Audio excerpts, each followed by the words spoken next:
Hello, and welcome to the Writers and Illustrators of the Future podcast. This is John Goodwin, your host. This podcast is dedicated to the aspiring writer and artist and will provide inspiration and tips from top professionals in the field. If you've been listening to this podcast or are new to it, I thank you very much. I would also appreciate if you took a moment and followed it on whatever platform you use to listen to your podcasts. We met this week's guest, Danielle Santos, at DragonCon when he came by our booth, and my wife, Emily, absolutely knew who Danielle Santos was, but no way could this person be Dan, as he was too young to have done all that Danielle Santos had done. In the end, he ended up proving to her that he was indeed Danielle Santos. Well known for his colorful oil paintings, most often depicting strong women, Dan's work spans a variety of genres, including novels, comics, film, and video games. He has worked for clients such as Disney, Universal Studios, Activision, Boeing Aircraft, Scholastic Books, The Greenwich Workshop, Penguin Books, Random House, Upper Deck, Hasbro, and DC Comics. He has been the recipient of many awards. He is a Rhodes Family Scholarship winner, a 5-time Hugo Award nominee for Best Artist, and has received both gold and silver medals from Spectrum, the best in contemporary fantastic art. His illustrations have graced the #1 spot on the New York Times bestseller list numerous times, and his covers are seen in bookstores in dozens of countries around the world. And he has been an Illustrators of the Future judge since 2019. Welcome, Dan. Oh, hi, John. Thanks for having me. Sure. I'm really happy to have you on the Writers and Illustrators of the Future podcast. You've been such an amazing career, and I know that listeners are going to enjoy hearing about your history as an artist and any advice that you will be providing in the next hour. So my first question is, how'd you get started in illustration? I mean, you've got a serious career right now, but how did it start before you were a professional? I think like most professional artists, I always kind of wanted to be an artist from the time I was too young to actually know what that entailed. But I was really fortunate that in high school, my actual high school had a program for aspiring artists called Careers in Art, where they'd place you in an internship. And it just so happened to be that there was an artist in my town who was the president of the Society of Illustrators. He had done a lot of early edition Stephen King novel covers. His name is Stephen Stroud. And he saw my work and took me in as an intern. And I worked in his studio for several years, just kind of gleaning what I could. And he really helped me figure out what it is I wanted to do. He said, all the stuff that you like here, this is illustration. And if you want to do illustration, you should go to school. And this is how I do it. And you should do this. And I really followed his advice. Well, good. That's obviously it was very, very good advice. So then at what point did you switch then from being an intern to a pro where you started making money? Well, one of his key points of advice was I really do need to go to school for this. I was born in the 70s, so this was pre-internet and stuff when I was graduating high school. And so really the only way to get a good art education was to go to an art school, which was cost prohibitive. And even though my parents had been very supportive of the idea of me pursuing art in my youth, when it actually came time to choose a career, that's not high on a parent's list of secure. I also was passing up, I had a scholarship if I wanted to go to school for engineering, which I was kind of indifferent to, honestly. So I coerced them to at least let me apply to the School of Visual Arts in New York City. And I thought, if I get a scholarship there, I'll go there. If I don't get a scholarship, I'll go to Glassboro and I'll do engineering and maybe just minor in art. And I applied and I did not get a scholarship.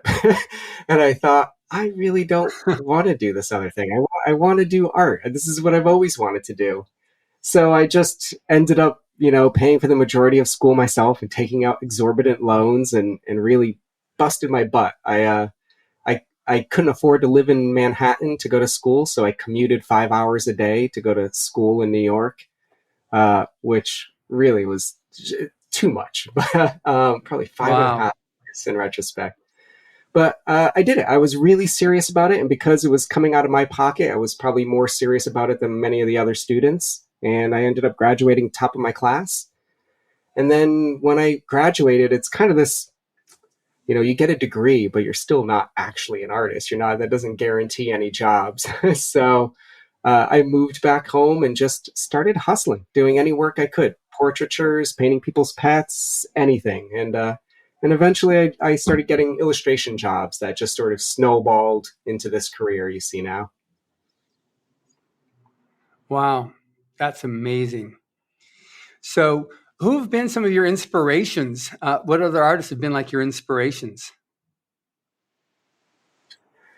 Oh, well, definitely my mentor was one of my greatest and most influential influences. But as far as other artists go, early on, I really had a love of comic books, which is a love of mine that I'm sort of rekindling lately.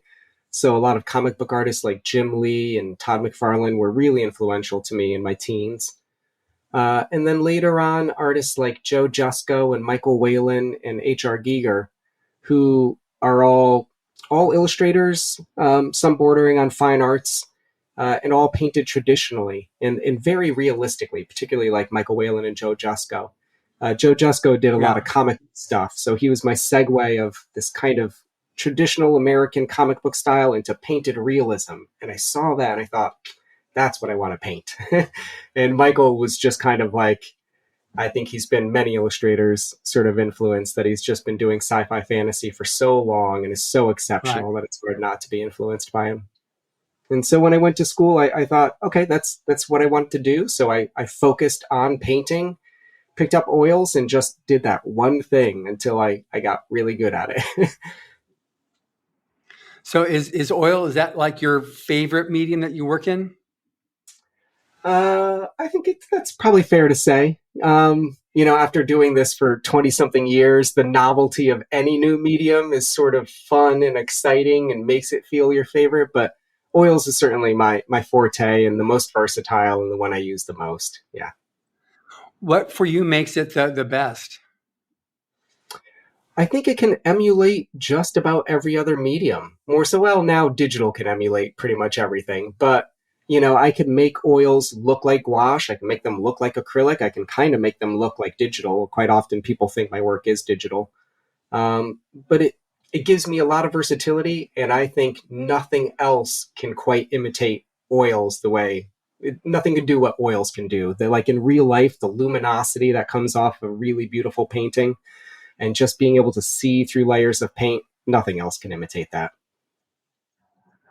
Yeah. Just as a point, because I know it's come up before in other people I've interviewed as artists, do you have any particular favorite oils that you use? Like, I know that. Brand? Yeah. It's funny. I was thinking, because I get asked that a lot by students, and I think I am so finely tuned to my medium that it's hard to say any one brand that suits my needs. So like, I like the yellow from this brand and the blue from that brand and the whatever from that brand. Like, I'd say lately, it used to be Rembrandt was primarily most of my colors.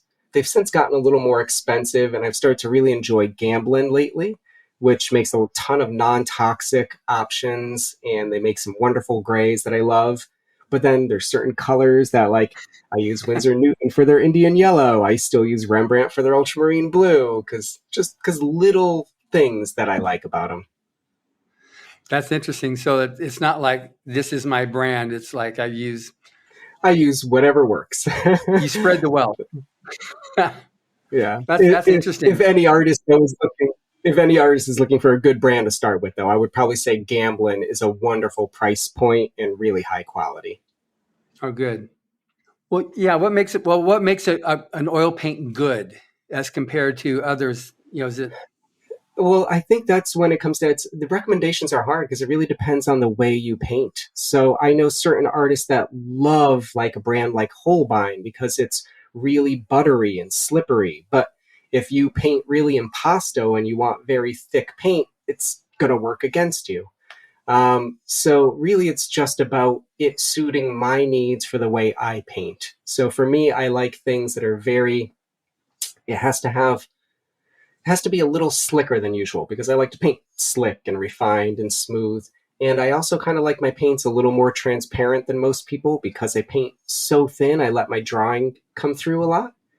Mm-hmm. So certain colors I gravitate towards Gamblin's, like phthalo green because it's more transparent than, say, Rembrandt's and stuff. It's not that it's a better quality paint. It just really suits my needs better. Oh, that makes sense. Do all oils that take the same amount of time to dry, or is that a factor as well? Yeah, so different colors dry at different rates. A lot of earth tones and things like iron oxides and umbers dry really quick, so they're not problematic. But other colors like reds and yellows and whites, they can take like quite literally a week to dry sometimes if you paint really thickly. So I actually have to work that into my whole work process. So sometimes I add dryers, or I paint a little thinner, or I paint certain areas first so that it's not interfering with something else. Because I always have to make sure every day when I sit down at the easel that there's a dry spot for me to work on. So I kind of work around that quite a bit. Wow. So in total, then, how long does it take them for you to do a painting?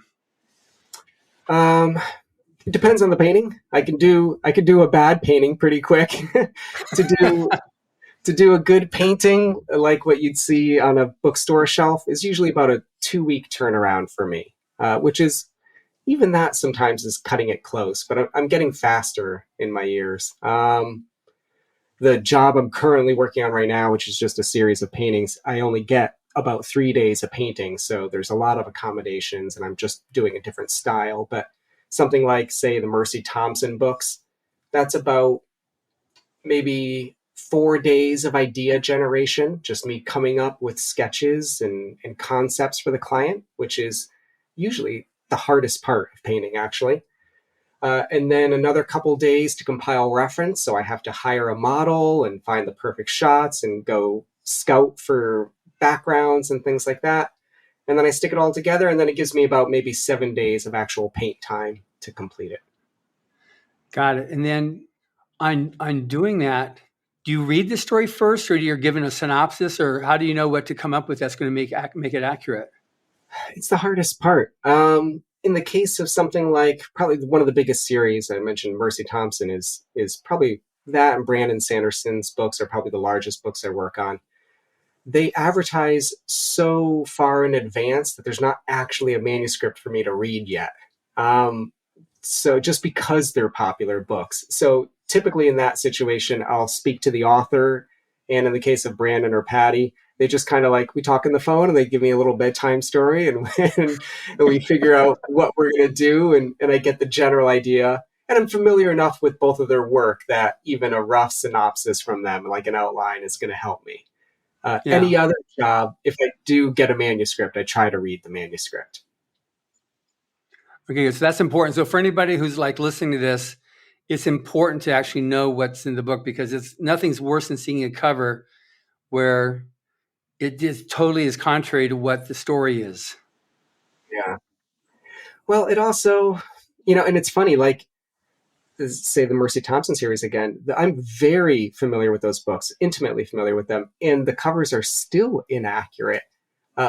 Quite oftentimes the inaccuracies are not due to ignorance, they're due to just marketing styles, that there's things we know we can't do on a cover and things we can do that are going to sell really well. But also being really intimate with the story gives you motifs that a synopsis isn't going to give you, like emotional context. It's going to, like, you're going to just have a deeper understanding of the characters. And I try to put all those things into my painting. So like in the case of Brandon stuff, I'm a fan of Brandon Sanderson. I read his books whether I'm working on them or not. So I have such a good grasp of the stories and such a love of the characters that when I do paint them, like, all these little Easter eggs go into it. And I'm making sure that I'm creating this piece that a fan is going to be able to look at and be like, oh, look at the stitching in that vest. That's when he like made this vest out of this part from this guy's vest, and little things that'll hopefully attract a reader as they go through. Yeah, I mean, that's important. But when you find something that her blonde hair was blowing in the wind, and you look at the cover and she's a brunette. Yes. Well, I know you're familiar with obviously all of L. Ron Hubbard's old work, and a lot of pulp stuff back in the day and Men's Adventure stuff was wildly inaccurate because they would just take art from anything. They would give an artist like literally a 2-day turnaround for some of these stories.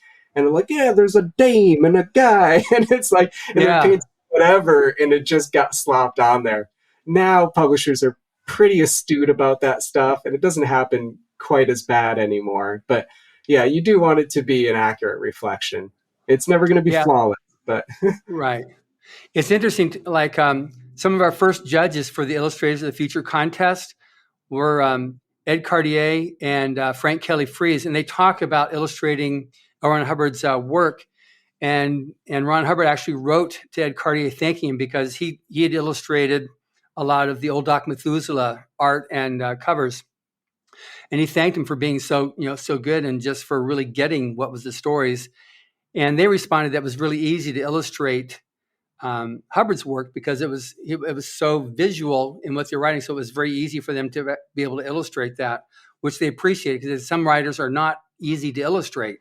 not at all. And it's funny, Neil Gaiman is a really popular author, and there is almost no visual description in his stories. Despite them being so fantastical, he never stops to say what the character is wearing or sometimes even what their complexion is.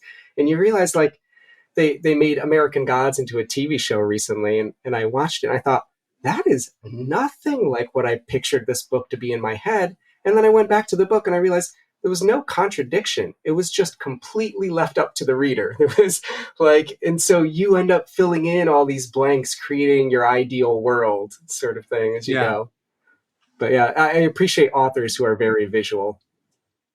Yeah, it's as a reader, it's really easy too, because I like being able to visualize, because I have my own idea what, a certain description will create a certain image in my head as compared to you will have a different image, even though it's a description on it, but it's still what my idea of that person is, or of that scenario, or that home, or that street, or that building.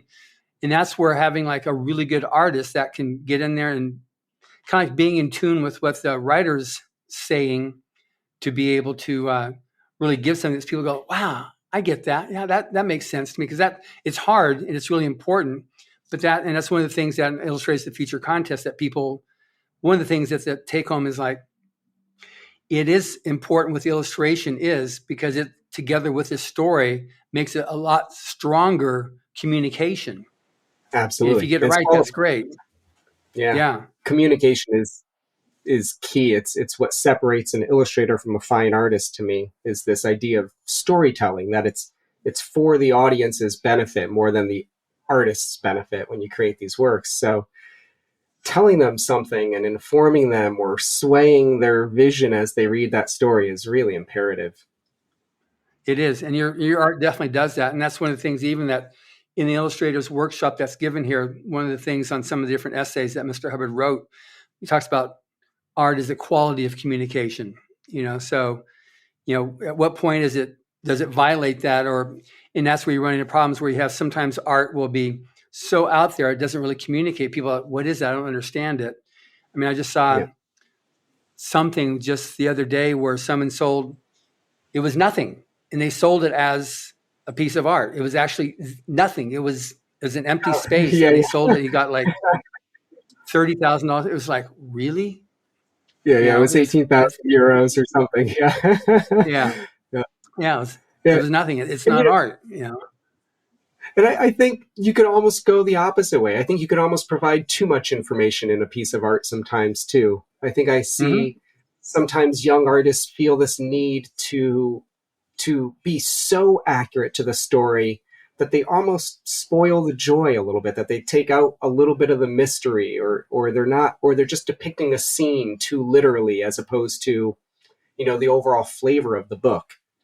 And that's weirdly, I think, the biggest challenge in a cover is that, a book has, 500 pages to tell the story.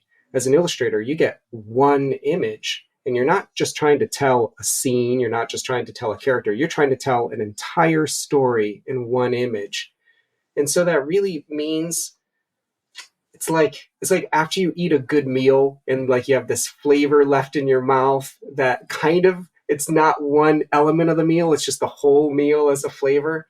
I think that's what you try to achieve as a book cover artist for the story. And to do that well means finding a balance in there between giving too many answers and not enough answers. Yeah, I mean, we don't need a photograph. If you need that, you just take a Yeah. picture and just piece them together, and there you go. There's your cover. That's not what's needed, because you also need to create want. You need to make a person see that image that you just painted and go, I got to read that. Yeah, exactly. Yeah, it's a very aloof thing. I'm always intrigued at what makes a good book cover, because even myself, you don't know. You're always kind of shooting in the dark, and there'll be something I paint that I think this is the best cover I've ever painted, and then it doesn't get a good response. And then something else I think, this is just all right. People gobble it up, and it's just like, what are those things? And you're trying to appease a mass audience, which is also difficult. There's so many little facts in what really creates want, I guess. Yeah. I mean, how Frazetta did it with all the Edgar Rice Burroughs on Tarzan. How he did that was like, it was the art that all of a sudden captured the eye of the American reader and then propelled Tarzan into the bestseller status. Yeah. And that's a good example of maybe not being the most accurate images, but images that did very well for the stories and getting the right vibe, accurate or not, and creating want. Yeah. Exactly. It created the right vibe. And I think that's an important thing too. So anyway, have you had any favorite projects? And if you don't want to answer that because you don't want to diss somebody, that's fine. No, I'm really fortunate in my, the past, even 5 years of my career, I've gotten nothing but dream projects, truly dream projects. I got to illustrate The Name of the Wind by Patrick Rothfuss, which it was the 10th anniversary edition. And that was already in my top 3 favorite books of all time. So that was a geek out. I mentioned, by the way, did you know that Patrick Rothfuss was a winner in Writers of the Future? I do know that. Yeah. And I believe Brandon Sanderson was one of he was a finalist. He was an honorable mention. Yeah. And Diana Rowland, who's actually one of my other favorite series to have worked on, I believe was one of yours. She was a winner. Yeah. But I've gotten to work on some stuff that I'm just a fan of. So those are always great projects. Sure. And then Diana Rowland's covers have been some of the most fun, I think, because they're this weird, kind of sexy, kind of campy, kind of bizarre. Every cover, I just push the envelope, and I think there's no way they're letting me put this on a cover. And then every time, Dawn lets me do it, and it's that cover you did for Diana's Teenage Zombie. That one, what was that? White Trash Zombie. White Trash Zombie. That was an amazing cover. When I found out you're the one that did it, I was like, wow, because I love that cover. It was a great story. I enjoyed the story. It's a great story. And that was a tricky one because I think somebody else had tried. I mean, it's essentially a zombie romance, right? Mm-hmm. And I think somebody else had tried a romance cover. And the moment you put a zombie on it, it's it looks gross, right? So you're trying to paint an attractive zombie is essentially the task. So it was a challenging job. It was fun. Yeah. No, you did great on that one. That was. I said, when I went through your art originally, when I was first reviewing, and just, to learn about Dan Dos Santos and look at all your art, and like, wow, there and there and there, just recognizing, I didn't know we've had such an already predetermined relationship just based on everybody that you had been doing covers for that I knew so well already as winners of the contest or judges. Yeah, it's funny how much actually our stuff has overlapped. Not only the authors that I've worked with, but early on, I think it was Galaxy Press that contacted me when you guys were getting ready to reprint all of Hubbard's back stuff, all of his back catalog. I think you had 200 covers you needed to do. Yeah. I was one of the people you reached out to about that, and it was just too much of a project for me to handle. But I remember early on thinking about, how am I going to do this? How am I going to do 200 covers? Yeah, and with your policy or with your thing of three weeks per, that's to get done before you get too old to be able to pick up a paintbrush. Yeah. But have you always done book covers, or have you done other projects too with your art? Because you're talking about comics and some of the other stuff on movie studios. Have you done landscapes for movies and stuff, or? Matte paintings. I've never done any matte paintings. It's funny. That's a little bit of a dying art now in the time of CG. Yeah. But I've done a lot of concept art for film, designing the costumes and the looks for characters. Mm. Uh, Usually I'm in the pre-production phase of everything. So when the film is green lit, but they haven't started production and they need to know, okay, what's Nicolas Cage going to look like in this kind of jacket and stuff like that. Those are the sort of things I'll draw up for them and show them like, okay, well, his magic can look like this and he could do this and we can make this kind of clothing. That's always fun. And even though book covers are my bread and butter, it's all those other little things that keep it exciting for me. Like Sure. I've done some comics, I've done some film, I've done literally like designed supermarkets, which like sounds weird, but all those little things are some of my favorite jobs. Yeah, I was going to ask you if you've done stuff like that. I know Bob Eggleton designed one of the theme parks in Las Vegas. So I was just curious if you've done other type of, like you said, Yeah, supermarkets or buildings or complexes or anything like that. quite a bit. Things you would never see on my website, but I've designed actually like stores for Boar's Head and Lowe's Foods and stuff like that.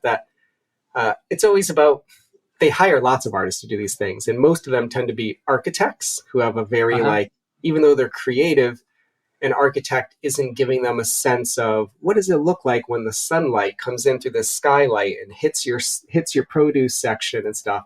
And so those are the things I can paint and bring to life for them that really help get them to come back to me, that things they love seeing that they don't normally see. So I get it. That's yeah. fantastic. And it's a chance to flex different muscles. It's you get bored, even with the dream job, you get bored of it doing the same thing all the time. So Wow. So do you ever do I mean, you've obviously got lots of jobs coming. Do you ever do commissions? yeah, I mean, well, everything's a commission, private commissions. I've been doing more and more self-published authors, which, 10 years ago, I would never touch. I would if you didn't have a publisher, there was no way I was doing your cover. But, on printing on demand has changed everything. And now quite literally some of the most successful authors in the world are self-published and just, putting out ebooks on Amazon. So I'm seeing a lot more of that kind of commission come in. And I still do the occasional private commission. If somebody wants a large scale work of like their favorite comic book character or favorite novel character, those are actually some of my favorite things to work on because those things have really loose deadlines and they give me a chance to, rather than rush and paint something in 3 days or 2 weeks, I can spend like 3 months and really like make the best painting I can possibly make. That's never the case for illustration. I never hand in a job and think that's the best I could do. It's always, this is due in 3 hours. I guess that's the best I could do. Yeah. Do you ever do like private commissions of like some guy's spouse or here's their family or anything like that? Do you ever do those or? I used to, but in a fantastical setting or something like that, so they want, this is my wife, but I want her favorite character is this. I want her to be that type of a person. Yeah, I have done that before. That's actually a pretty common, that happens a lot with commissions. And usually I try to slip it in. Maybe they're not the main character, but their family is in the background, like in a marketplace or something, and it's their daughter. Yeah. And it just makes it more special for them. It's sure. One of the great differences of painting a book cover versus a private commission is that your audience, rather than being 500,000 people, is just a family. And it's like you're trying to make this painting that they love. And so you can kind of lock in on their tastes a little better. And so those little Easter eggs for them for something that they're passionate about, it changes the piece to me. Yeah. So you talked a little bit about any particular book covers have been your favorite. I know, like I said, I give my favorites, but I'm asking what your favorites.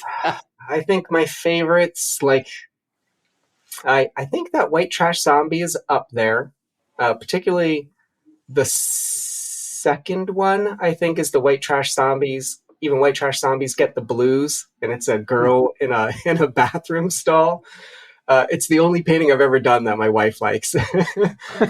My wife is very, very encouraging. She's always like, that's a good job. But she never actually that's the one painting. She was like, do not sell that painting. I like that painting. That one's up there for me. My Moraine for the Wheel of Time series is up there for me.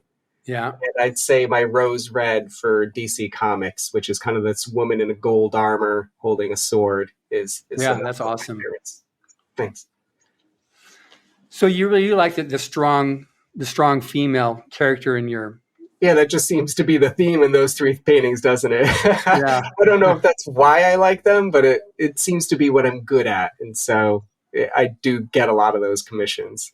Yeah. Now, you've been Illustrators of the Future judge since 2019. What made you decide to become a judge? Well, you guys asked. You asked, and I love helping. I love fostering. I think it's probably one of the things we share is bolstering this community. You know, that you guys don't have to put on this contest and give away all this money and help people boost their platform. You do it because you love it. And I mentioned that internship I lucked into as a teenager.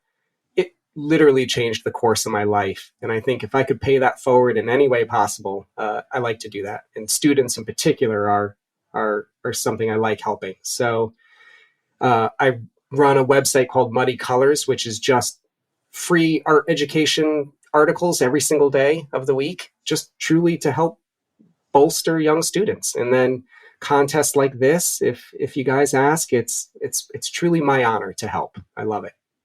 Yeah, that's awesome.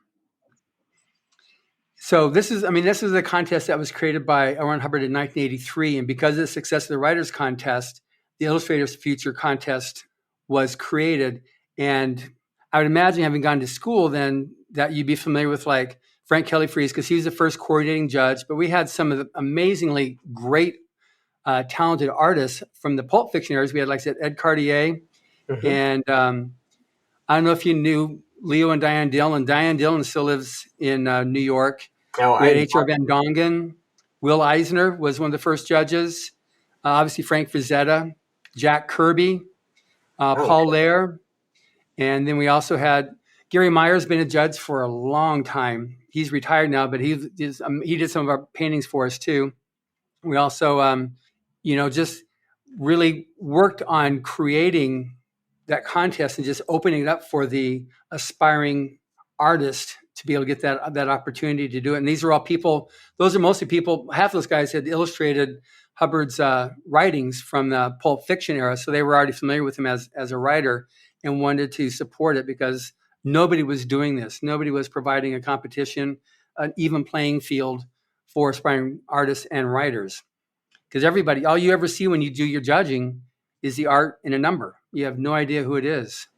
And I think back then in particular, it was probably even more important to have that platform that nowadays you can kind of get your work out there any way you can, Instagram or whatever. But, 20 years ago, there were not gatekeepers, but it was difficult to get published. It was difficult to get your work in front of an art director or a publisher and actually get it printed.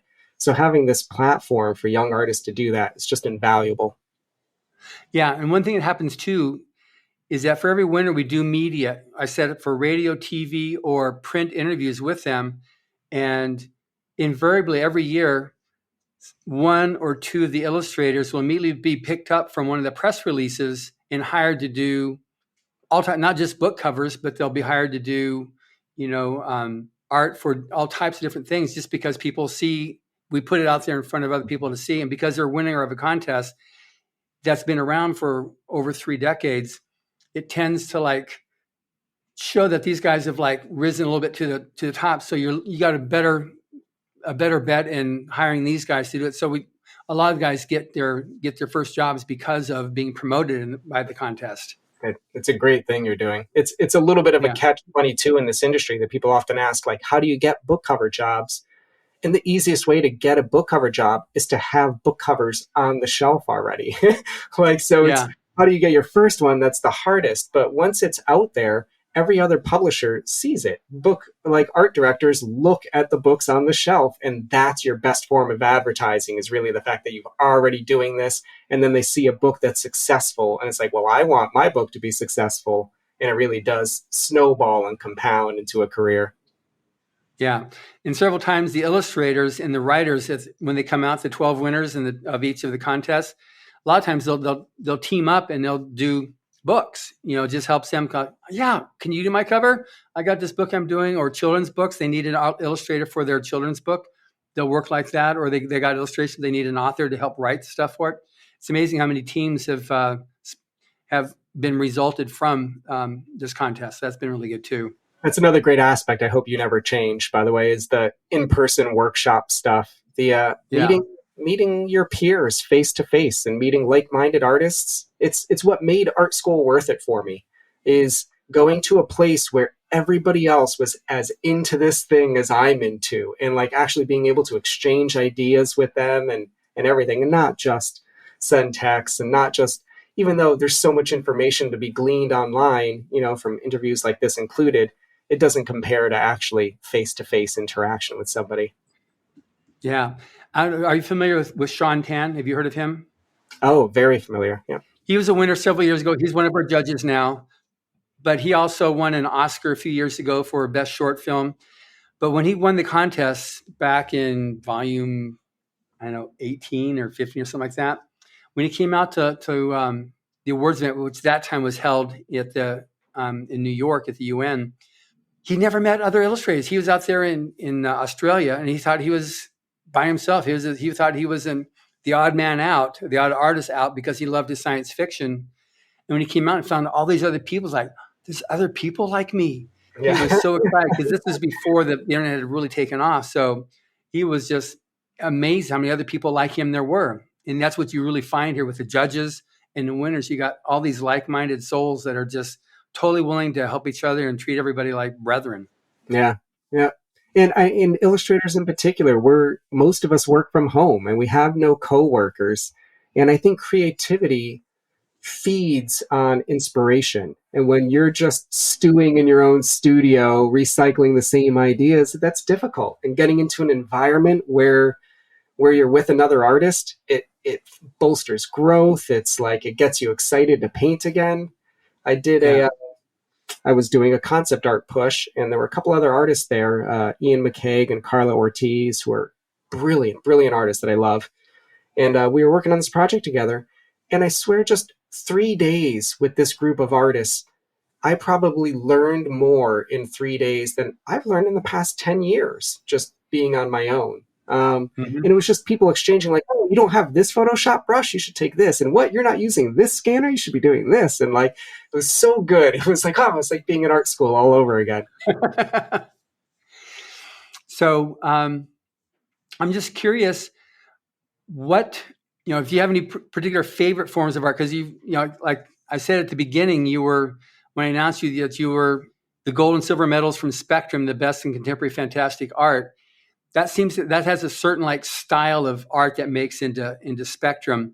But in Writers of the Future, you'll see all types of art forms that are in there, because we've got winners from Iran, from Turkey, from Vietnam, from Korea, from Portugal, from all over, and all have different styles of art. Do you see any value in having it with the Illustrators of the Future contest to have all these things celebrated? Yeah, I think that's great. And I think Spectrum is actually pretty versatile as far as style goes. The genre it's all fantasy. And I think if you see something that feels like it's creating like, okay, these all kind of look like the same style, that's kind of indicative of the market, because it's what they're producing. And it's this weird perpetuation, like this thing sells, so let's keep doing that. And then you keep doing that till it doesn't sell, and then you need something innovative again. But it is nice to have like a venue where there's all sorts of like serious stories and not serious stories. As for me, I think fantasy is near and dear to me. I love fantasy. And it doesn't matter what style comes out of that. I think like my personal taste in art is a lot more graphic than what I do. You mentioned Leo and Diane Dillon. They are like, they rank amongst some of my favorite artists of all time, and not nearly as realistic as the kinds of things I paint. And so I kind of always, whenever I do a job, I'm always like, how can I implement some of that aesthetic? How can I make this more graphic, which, you get pushback on sometimes, but I don't know if there's any one particular genre. I think maybe the private commissions are cool because they do let me do almost anything, and I don't have to worry about, is this going to sell? I just have to worry about making somebody happy and myself happy. Yeah. So. Yeah, I was interested. You mentioned Diane there. I did a podcast interview on her a little bit ago, and just amazing her story of how she and Leo, they're about ready to sell out and do their 9 to 5, and they said, no, we're not going to do it. No. And they made that plunge and said, that's it. And it was hard for a little bit, but then they just kept on doing it. And how they got into team painting and how they do this stuff. And Diane said sometimes she'd do something and then Leo would be up at night doing his painting, and then he'd change something. They had to work that out. That was a part of the problem that they had, changing each other. So they had to work out agreements. But it was an amazing story. Amazing story. I think they're also really, now especially, everything is changing so rapidly because we're living in this global society that inclusivity is really important. And when I think back to it, I think Leo and Diane Dillon are some of the earliest examples of being really inclusive in fantasy art, that they're painting like Native Americans and they're painting Black people and they're painting like all these different races in their work at a time that it was a little less common.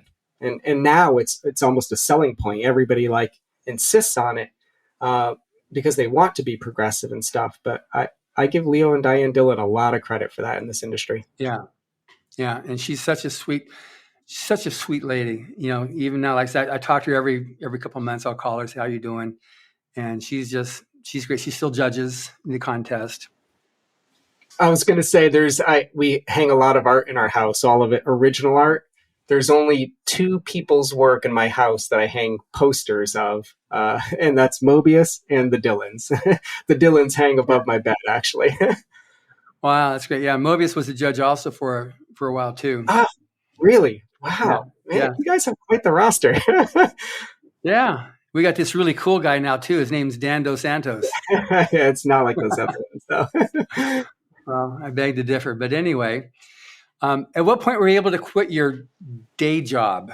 Or did you ever have a day job? Never got a day job. I think it was the key to my success. If you want to be an artist, to not get a day job. It's so hard to give up that steady paycheck. Like if you start, my rule when I graduated college, I had 6 months before my student loans kicked in, was whatever I can make selling my art. Like if I only made $300 a month selling art, then I only had $300 a month to spend. And when I made more with my art, then I could rent an apartment, I could rent a studio, I could buy a house, but I never lived outside of my means of more than I could make with my art. That was it.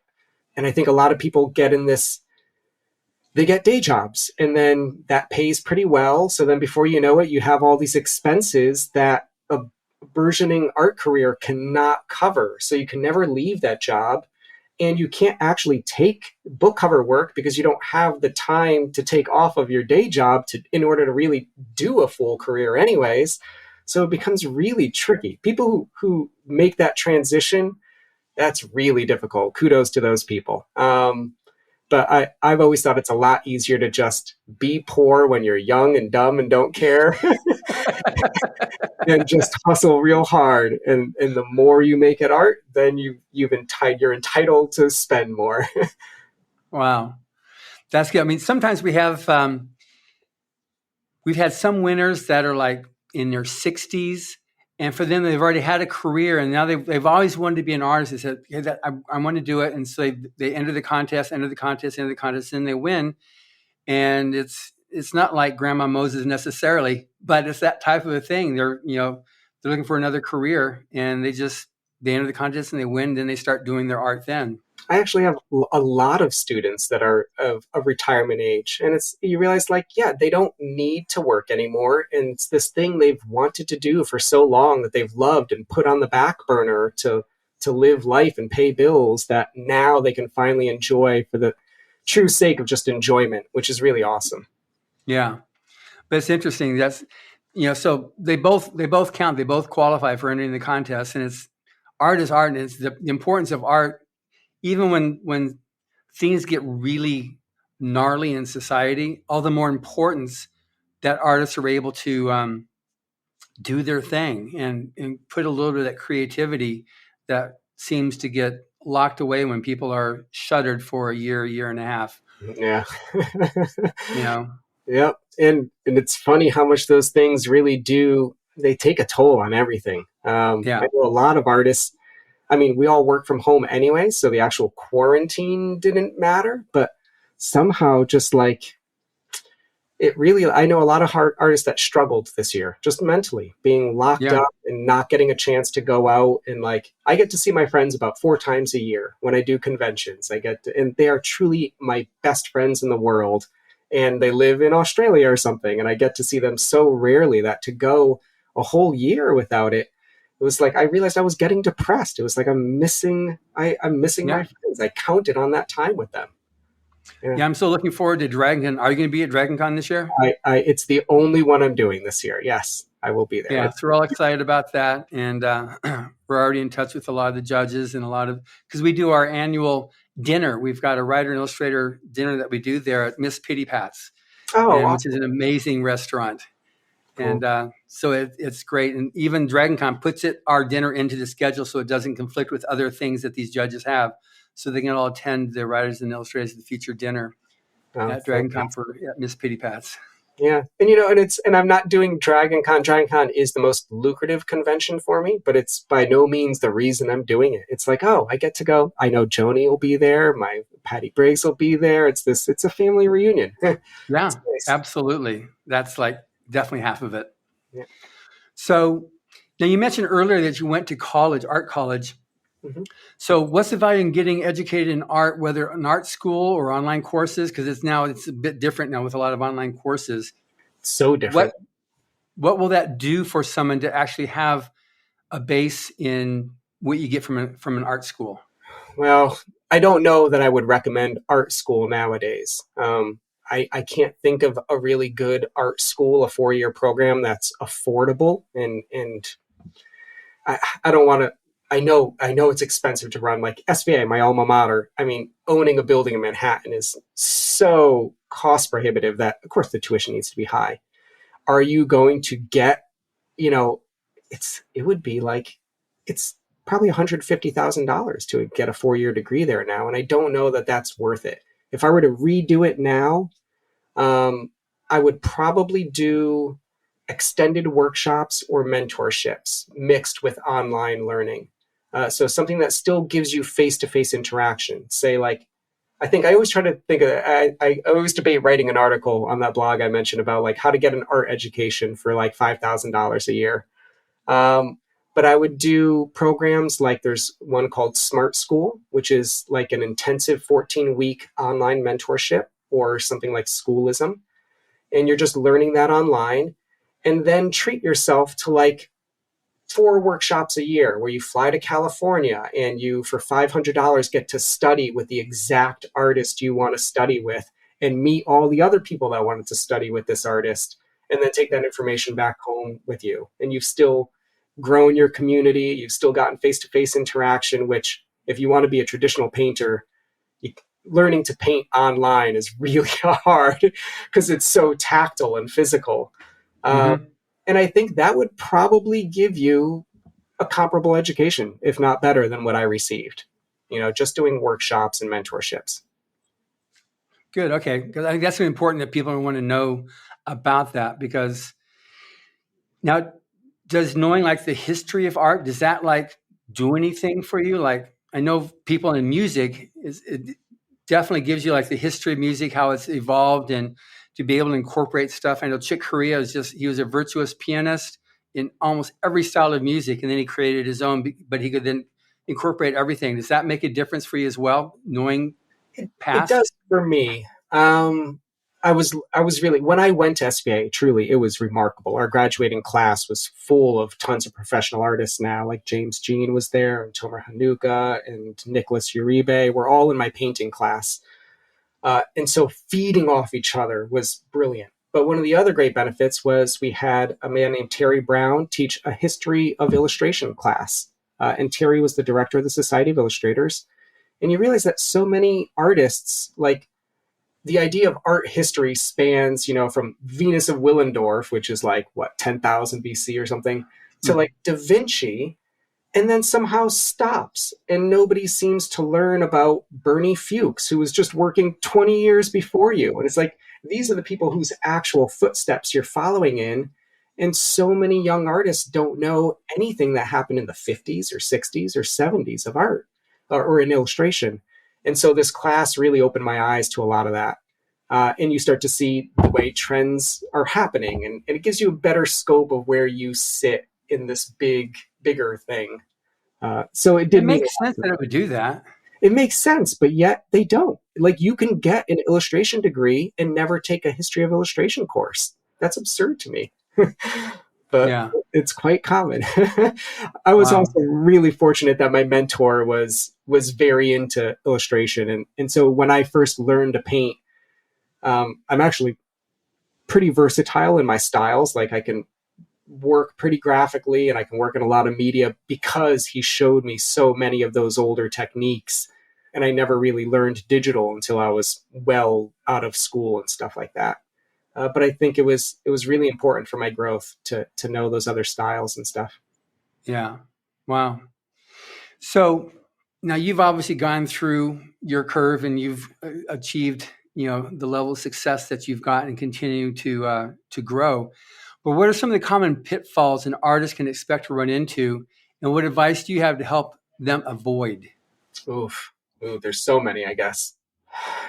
This is probably going to be me projecting a lot. I think probably the toughest pitfalls are early on, just getting a career going.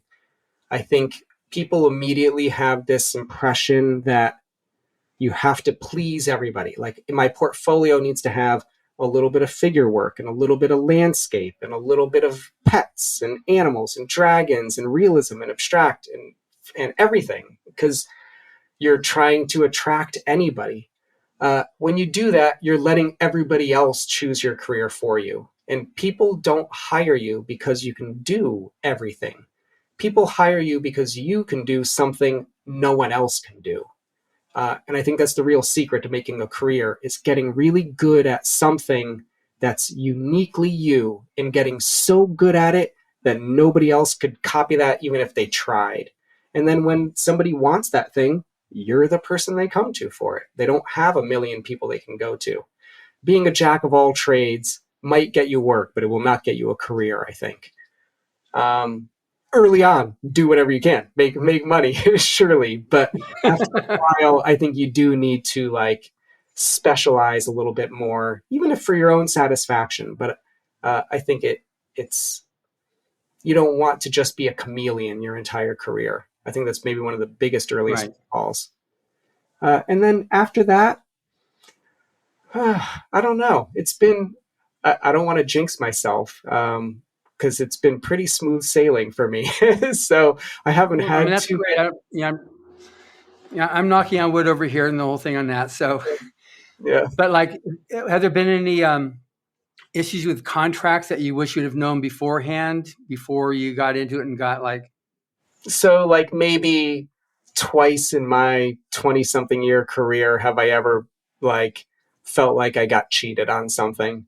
And that was just naivete, on my part, that I didn't know to stand up for myself early on. And I kind of let this client walk all over me, which now I now it'll trigger me. Now, if I see somebody doing that to one of my students, it's I'm going to call this person up and deal with this right now. Yeah. But I think, having respect for yourself and your work is important. Don't have ego about it, but don't let you're a skilled craftsman.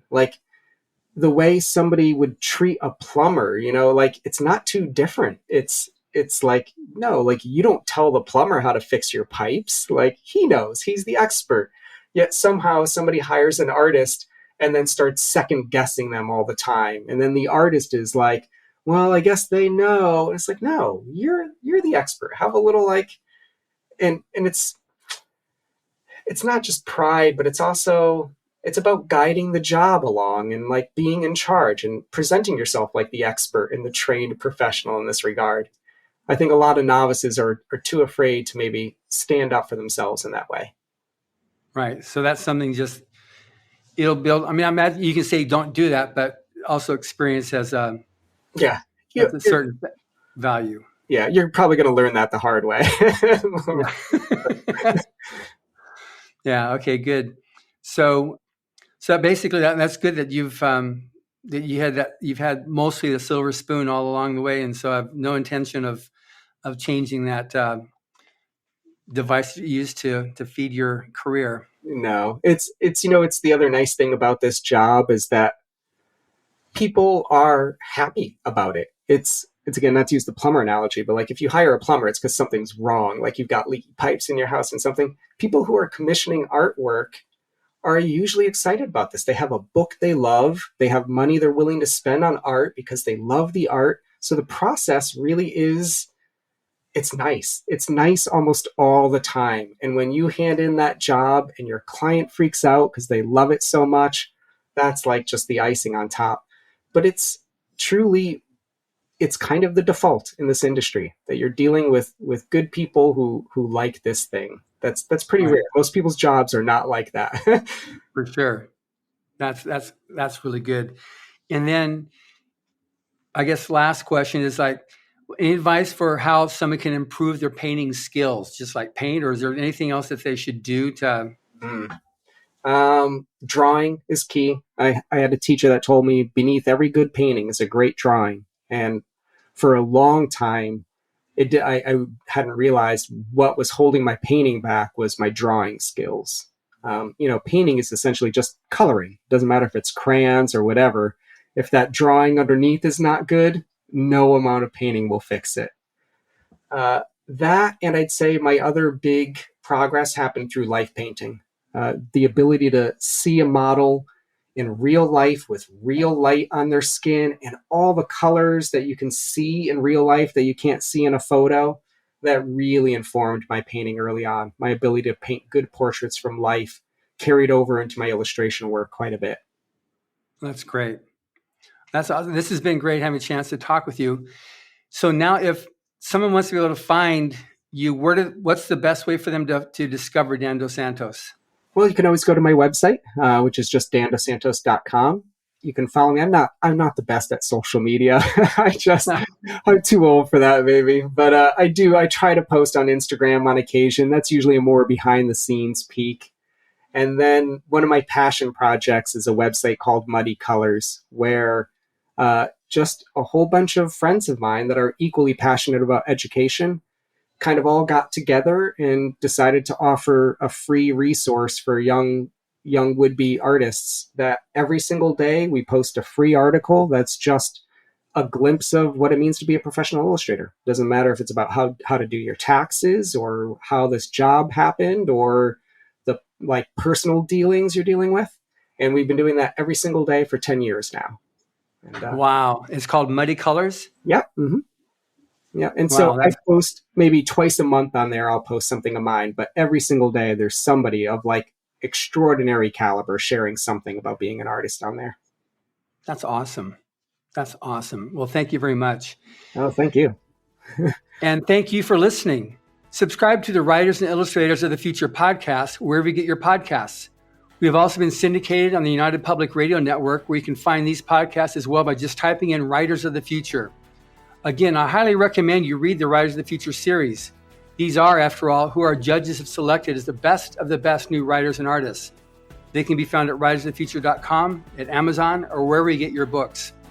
Writers and Illustrators of the Future are contests created by L. Ron Hubbard to provide a means for the aspiring writer and artist to be seen and acknowledged. It is free to enter and open to amateur short story writers and artists of science fiction or fantasy. Again, thank you very much, Dan. Thank you, John. This is a real honor.